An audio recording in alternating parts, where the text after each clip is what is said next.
Hey everybody, it's Sophie and Marco here, dishing out on the movies. And this week is Stephen King week.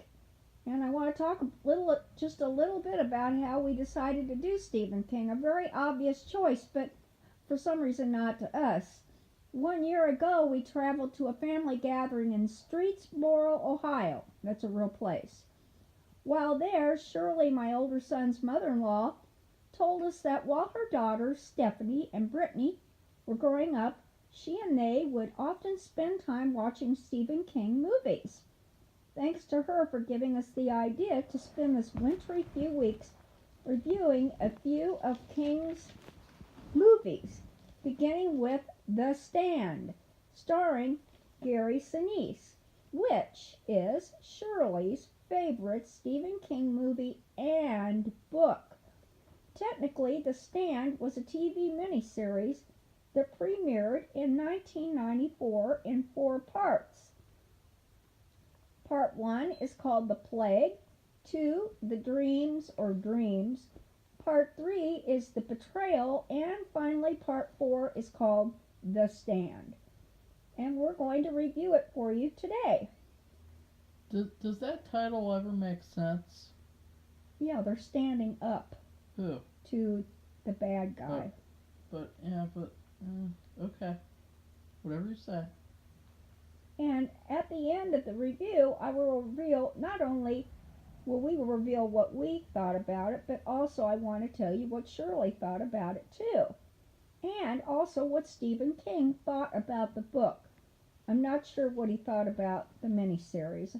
I haven't found that online yet, but when we do another episode where we might do some spoilers. Yeah, it'll be a I'll spoiler discussion since this is a huge thing. We thought we should break it up a little bit. And I'll see if there's anything about what Stephen King thought about the movie. I don't know. I didn't see anything right off the bat. You can ask him on Twitter. Oh, okay, yeah, I do have him on Twitter, at my Twitter feed. It's mostly, really, about 99% politics. Oh, I know. Not about any of his work, really. Yeah. But anyway, this is what it's about. I'll just give you a brief thing, because it is huge. Originally, it was a 1,000-page manuscript, and he had to pare it down in order for the bookseller, which was Doubleday at the time, I don't know if it still is, they could not sell it in that length. It would cost too much money. It was above their normal price for a book like that. So anyway, even though he pared it down for the book to sell originally, it's still a rather lengthy book. So anyway, The Stand is about a virus, maybe invented as a biological weapon, which is never really made clear, it's just implied really, that is released through an accidental breach in a remote location at a self-contained outpost out west. As the alarm of the breach sounds repeatedly, the gatekeeper at the outpost escapes with his wife and child to a gas station in Texas, where they crash into the gas pumps.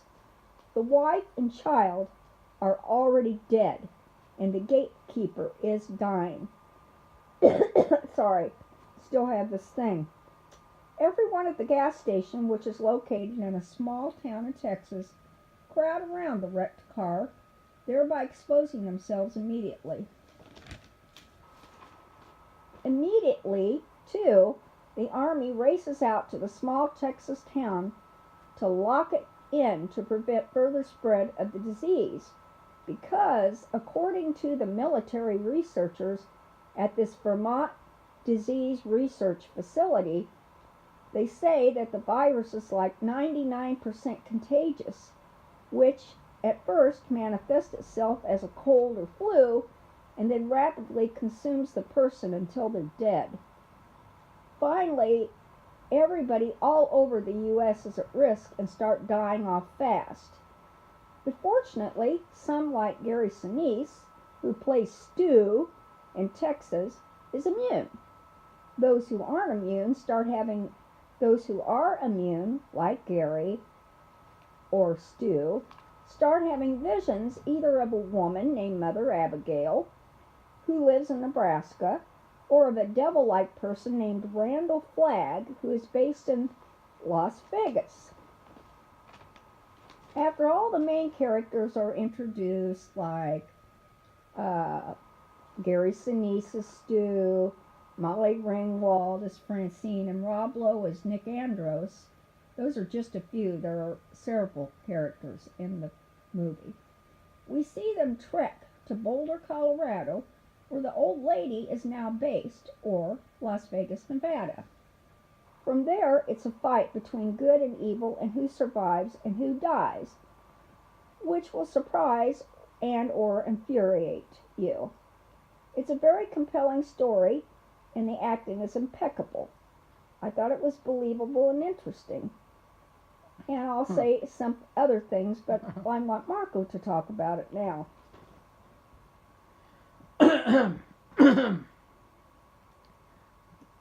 Okay, this was hard to watch because it was so long. Meaning there's a lot to remember. It's almost like you should review it as a TV series where you review one part. But overall, I think that there's a lot of great things in this movie, and then there's a lot of bad things too, and the ending is just fine.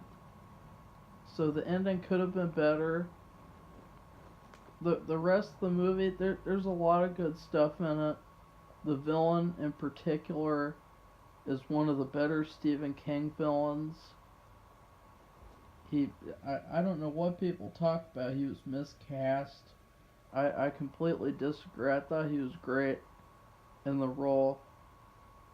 And Rob Lowe, another main character, he was really the star of the show, as well as Tom, the mentally retarded guy. He was also the star of the show. So those three characters, they were the ones who kept my attention. I like some of the smaller characters too, but these main ones really, in terms of acting, in terms of character, they were the best. In terms of the story, there's a lot of little things and a lot of little details that kind of weigh the story down, and also there's some disappointments as well as some good surprises. We'll get into that with the spoilers. Overall, I think the movie, there's a lot of great setup, there's a great world built, and there's a lot of great characters.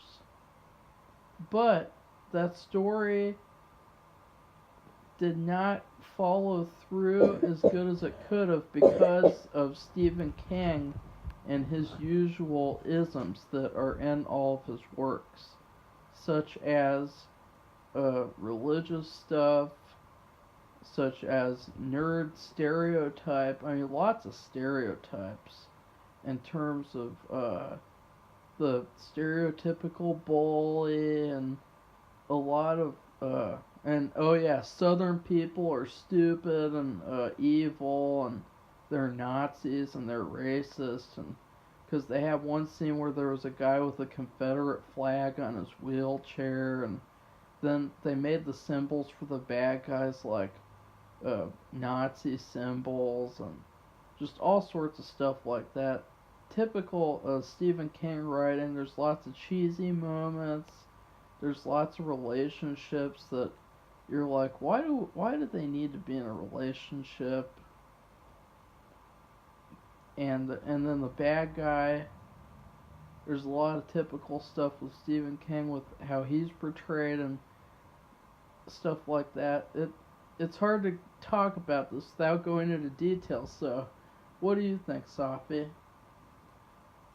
Okay, well, my favorite characters were, like you, Rob Lowe as Nick Andros, who could not hear and could not speak, but I for some reason, both of us really loved his character, and we thought the way it was implied through the first and second parts that he was going to be like the main person, but it ended up being Gary Sinise. Why are you giving that away?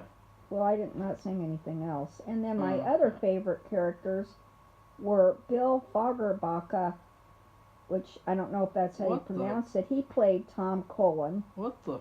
And Jamie Sheridan was the guy who played Randall Flagg.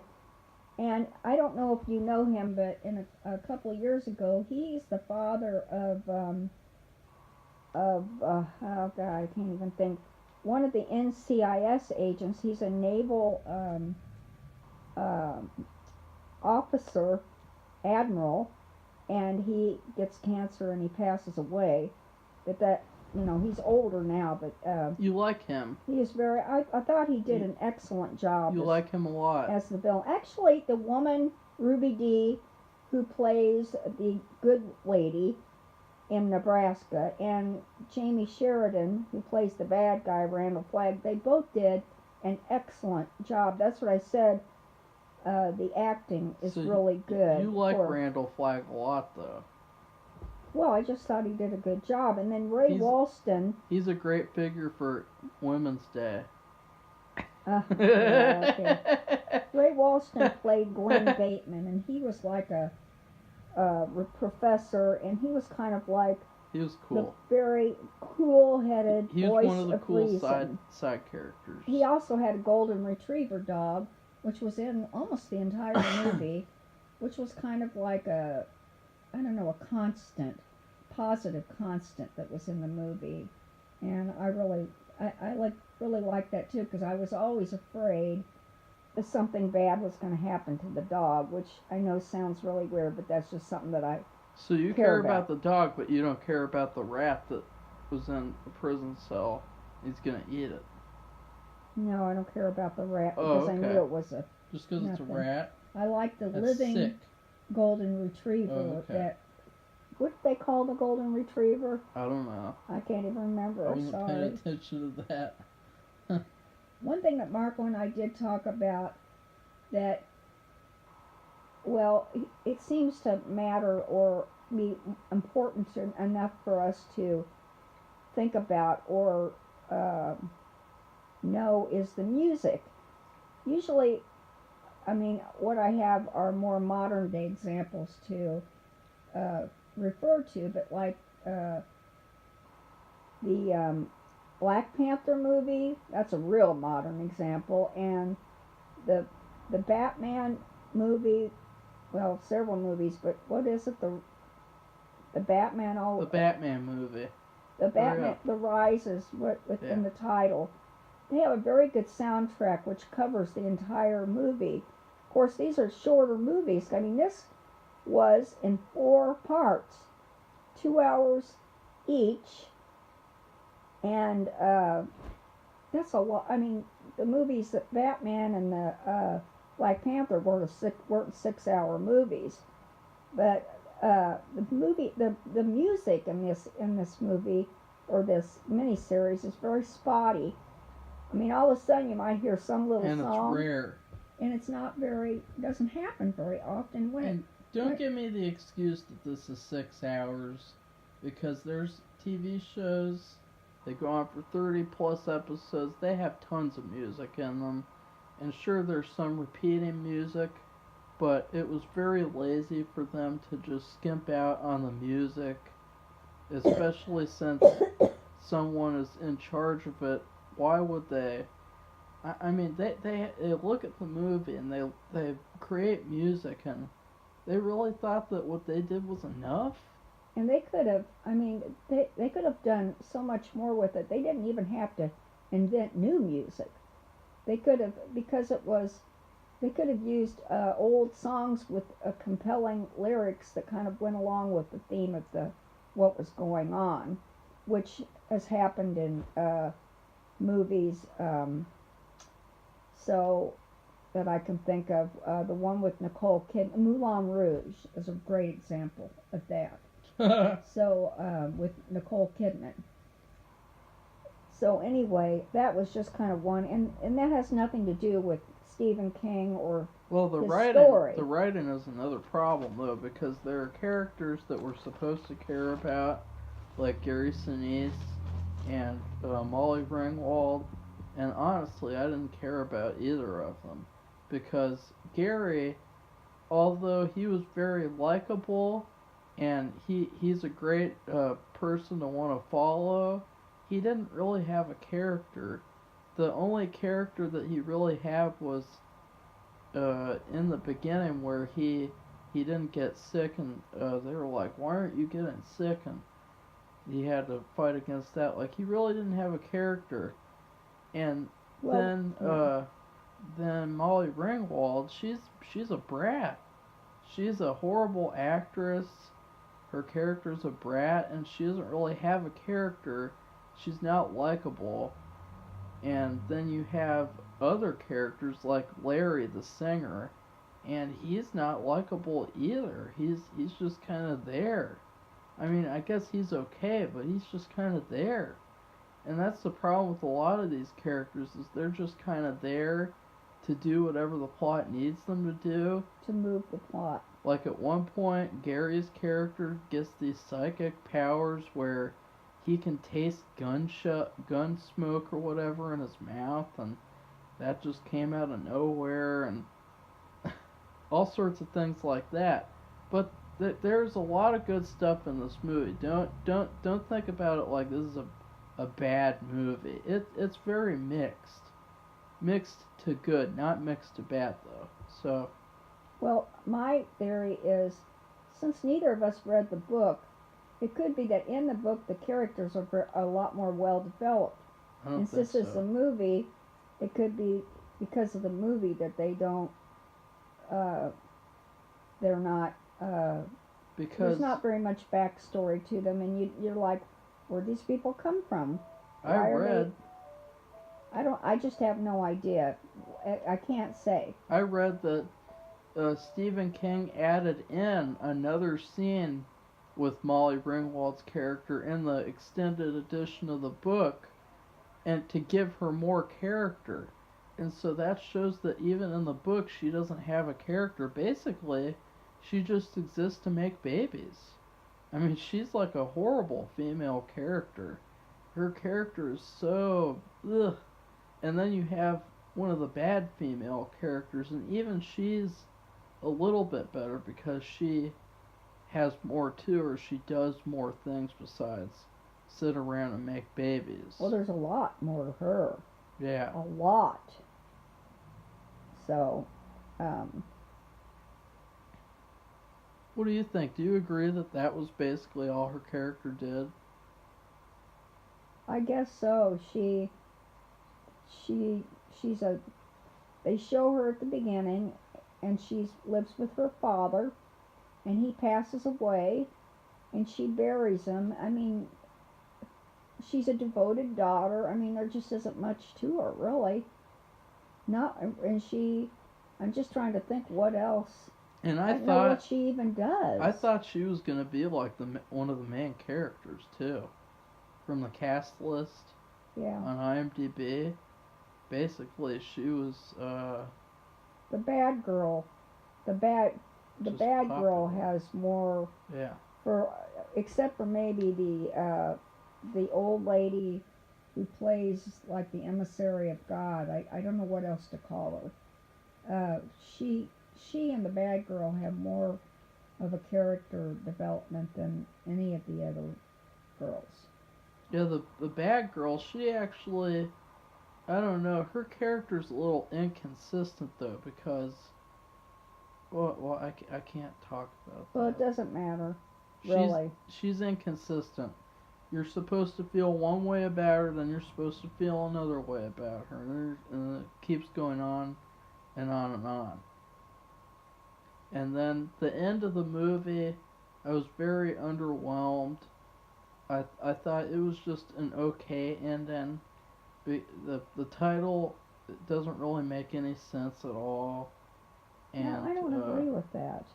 there's This not title really. is the We whole can't- story We is. can't talk about that though. Well, I know, but it is a story about good versus evil. Okay. There's no way that's going to give away the That's story pretty because much that's all of Stephen and The King's Stand books. is standing up for what's good. That's Well, what I there weren't take that it. many people that stood up for what's good, so. Well, they were all killed or they died of being sick. Most of them were with the bad guys. Well, that's what happened was you had a bunch of people who were immune, which I've already talked about, so I'm not giving away the store. And they all had dreams, and they all thought they got visions of both characters, the bad guy and the good guy, apparently, the good lady. And it was up to them, depending on, I guess, what kind of person they were, to go with the person they wanted to be with, which was either the good girl or the bad guy.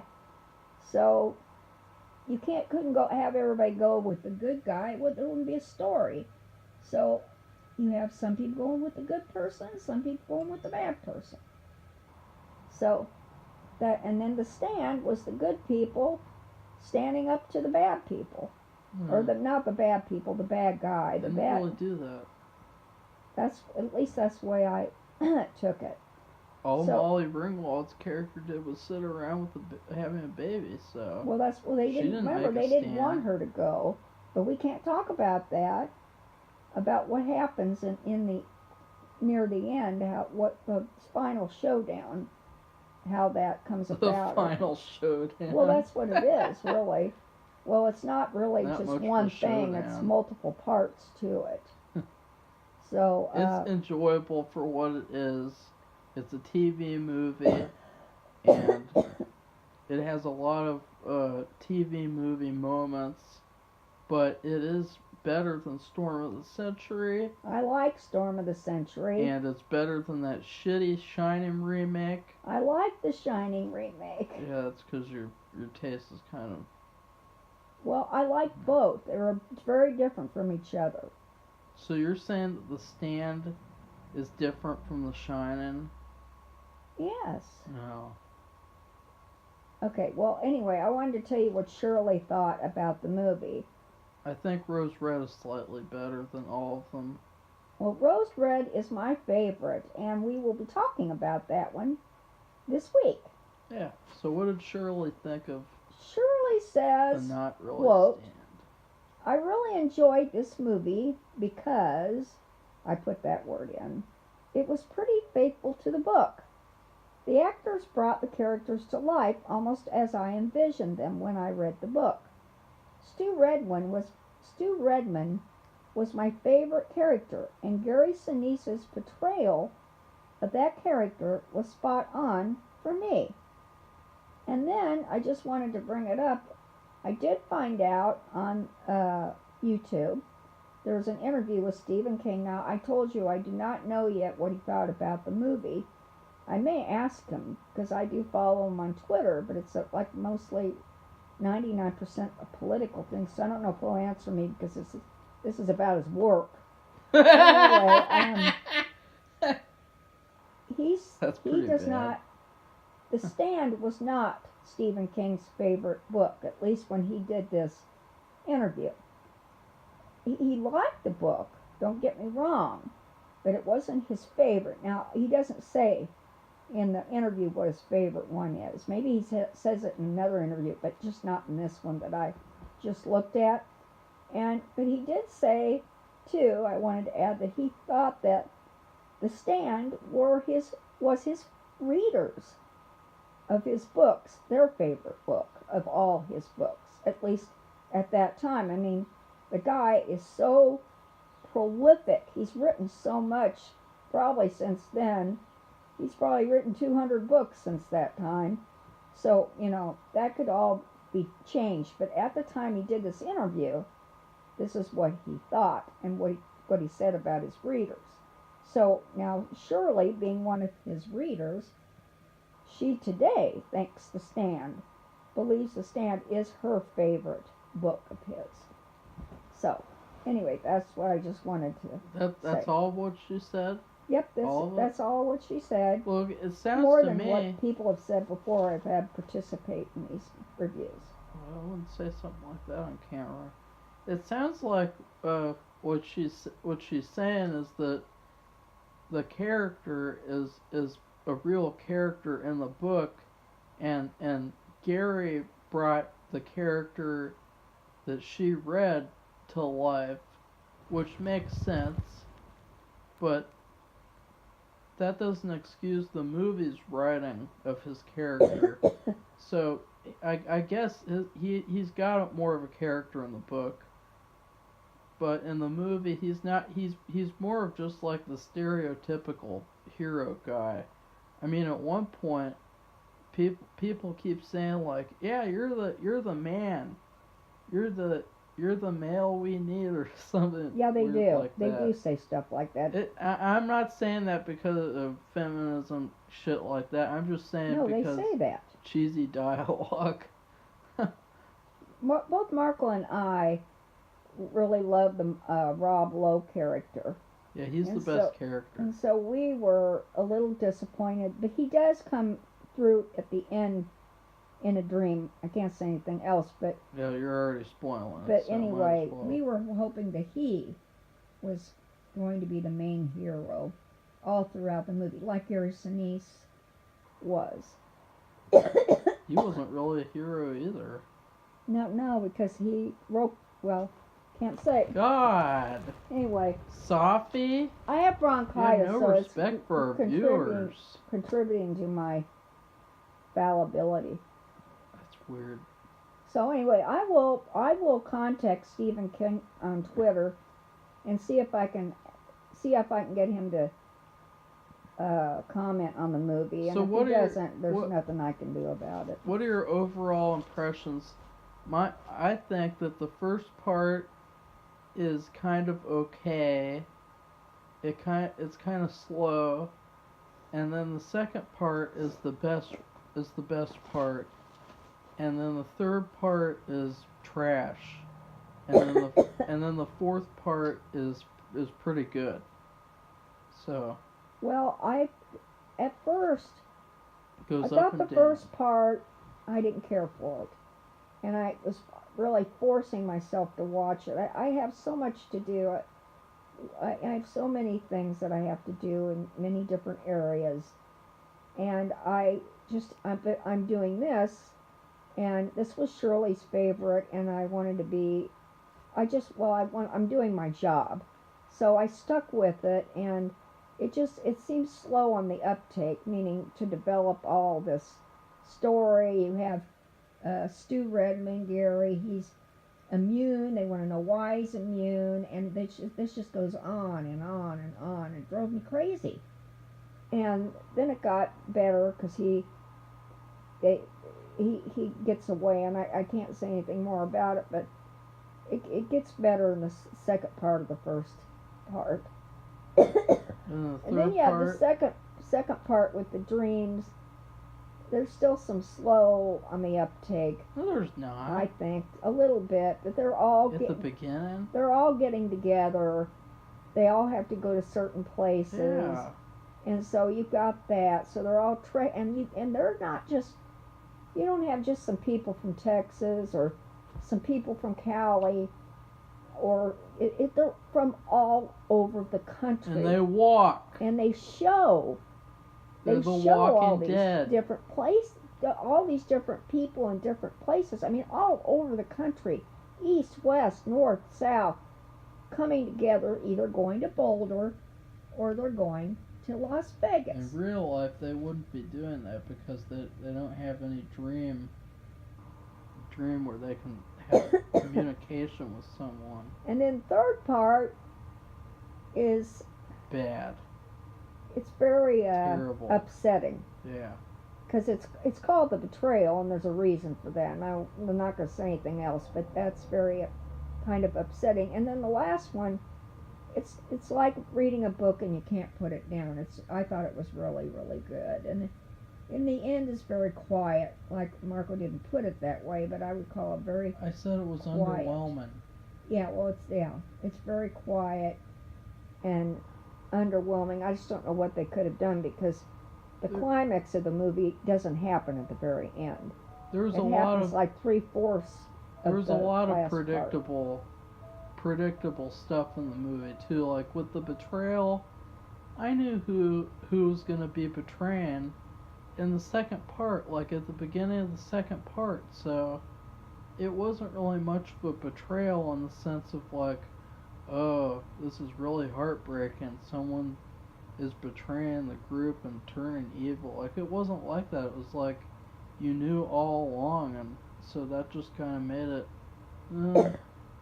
Well, you had an obvious character, and I'm just going to say Two obvious characters. Yeah, but you had a real big one, a female named Natalie, and No, that's I mean, not her name. I thought her name was Natalie. No. Well, you had a very obvious person, and it's like they accepted her, but they just discounted her. I don't know. It was really weird. Like they forgot about her. Yeah, and I didn't get that because I'd be suspicious of everybody. At least I would hold this suspicion to myself, but they just didn't act like they cared. I'm talking about the good guys. And then this other person, he had a chip on his shoulder, and I won't say anything else, but I mean... And to be fair, the chip was well deserved. Well-founded, yeah. Because of certain things that a character said to him. I guess my question is, who was the father of Molly Ringwald's baby? Well, in the book, it was her boyfriend before the apocalypse. But in the movie, I think it's hinted at that it's Gary's. No, I don't think so, though. Yeah. Because who else did she have sex with? Well, I know that, but it seemed like she was pregnant before they got together. I don't know. That's not kind in the of movie. Not in the movie. That's not totally clear to not me. In the movie. Well, for me, it's in not. fact, I think I wondered about she that even all the says way. Our baby like it's hers and his, like our baby. Well, yeah, because they're together now and they're going to be together forever. That doesn't matter. I don't know. For me, it's not clear. I was thinking it was the boyfriend too, but see, that's what I'm saying. And Marco's saying the characters in the movie are not very well developed, especially her. I remember she did say she had some kind of boyfriend and something happened with him. They did not even talk about it. She was talking to her father. She was talking about Harold. About the nerdy guy. It really, I mean, there was very little talked about. So that's why it's not clear to me. And to Marco, he seems to be more definite about it, but I'm still not clear. But it doesn't matter, really. But that's the only thing. That's why I said there's not much about her. She and Stu get together. She's pregnant. I mean, that's it. Her father passed away. He got that sickness because he was not immune. And Gary, we don't even know. We think he was just single. They did not show any family of his. He was just one of the people at the gas station. And he looked like 20 years older than her, too. That was another thing, was he looked extremely older than her.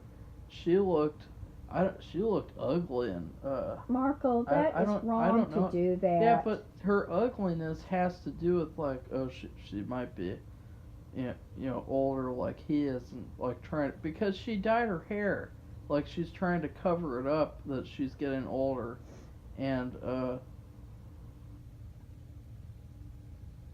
was I saying? And then you have Harold, the nerdy guy. And he looks like he's just as old as she is. Harold, the nerdy guy. Apparently in the book, he's 16. He looks like he's in his 20s. Late 20s. Well, Harold, the nerdy guy, I just wanted to say, he and Molly Ringwald, they come from the same place, so they kind of came together. Yeah, I wish they both died. Well, now you're giving away. You're talking about me. Anyway, I think we better stop. I said I wish they died. Anyway, I gave it beef stew because there's a lot of different parts. Some of it's meaty, some of it's potatoes, and some of it's vegetables, which is good and bad, depending on what kind of vegetables you like. And for a nice winter day, which it is, which it has been, which we're tired of it and wish it was spring because it keeps snowing, and then it stops snowing, and it freezes, and then it rains, and awful winter. I just thought a good beef stew would be my review of this movie. What about you, Marco? What do you give That's a it? thoughtless rating. I don't agree. Go ahead, Okay. Marco. Well, I would give this movie a cheeseburger, and it's like a normal kind you get at a diner, because it's exactly what I expected with what Stephen King does, and very American, very TV movie quality, but it had some surprises, and that's where I have the shrimp, because this movie, you can't just name this as a single dish. That's kind of stupid for anyone to say something like that, because everyone knows there's a lot of moving parts. Even when they come together, it doesn't really seem like they belong all together. It seems like they're different people. Well, they're from different parts of the country too. Well, and they've been in different situations all the time. So, with the surprises, I have a shrimp cocktail with tons of nice fresh cooked shrimp with tartars, or what's the sauce called? It's a shrimp cocktail sauce. Whatever. It's like a ketchup based. That represents sauce. Rob Lowe and the bad guy, Randall Flagg, and Tom, the retarded guy. And then, to represent the bad elements, I have a bowl of light organic ice cream. And this ice cream, it tastes like water with vanilla in it. It's gross. It's hard. You can't even eat it. It's unappetizing. It's made out of it's made out of I don't know what it's made out of, but it's just bad. And that's what represents like Molly Ringwald and all the other elements of the movie that I didn't like. And then finally, I would stop doing that, Sophie. Finally, sorry, blow my nose. We have a hot chocolate to go with the meal, and it's like a real hot chocolate with whipped cream, and that represents sort of the last part and how it kind of redeemed itself from being horrible like I thought after the third part. So it's a very mixed bag, but I would recommend it to people who like Stephen King movies. So that's it for me. Yeah, I'll give the